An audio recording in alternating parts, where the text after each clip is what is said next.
So today I'm playing around with different risers and trying out different things for the handlebars, and I just want to show you guys something.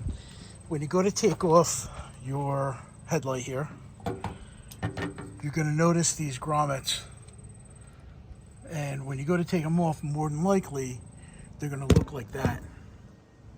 Let's see if I can get a good shot there, and of course I can. Yeah, oh, there we go. So they're going to look all screwed up, probably all dry rotted. You're probably going to be missing a few of them. So your best bet is to go get yourself some of these. They are rubber nuts, otherwise known as well nuts. You can get them at Ace Hardware. I'll put there, you know what? I'm going to put up each different one and what you need to get. But let me show you. So essentially it's just these things.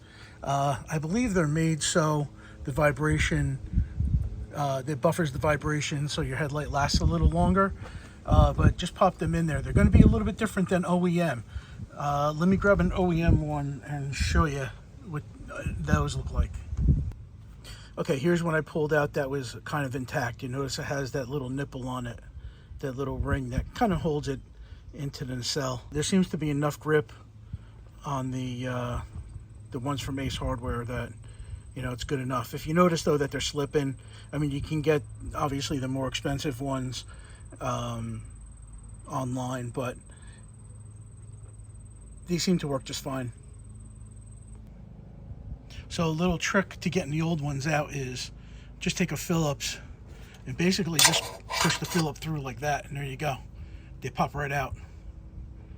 Boink. Now you can change them all if you want, but if you got a couple good ones in there, like this one right here, this is an OEM. It's still good. It's not dry rotted or anything. It's still in there pretty solid. So I'm going to leave that one alone.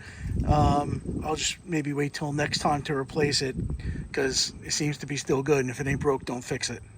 You're going to want to hold it flush and make sure it's totally flush against those grommets. So this way, while you're screwing it in, that's what's going to hold those little rubber things in place until it catches. So really the way these work is when you're tightening it down, the rubber kind of squishes up and that's what forms a seal.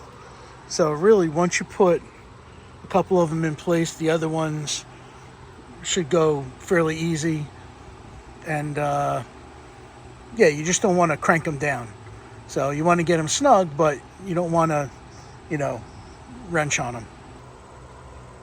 So once you got them snugged down, I would recommend kind of going in a star pattern, like here, here, here, here, here, here, just to kind of tighten everything up. So check this out. I purchased a Marlin's lock cover. It goes right there. And I got the, whoop, oh shit, I broke it already. I got the clock, but they make thermometers and a bunch of other stuff. So here, let's check it out. And it glows in the dark. So once the sun hits it for a while, those numbers and stuff will glow. So let me throw it on and I'll show you what it looks like. So let's see, I just tightened it down. And there we go. Look at that. Looks nice. Yeah, so if you guys are interested,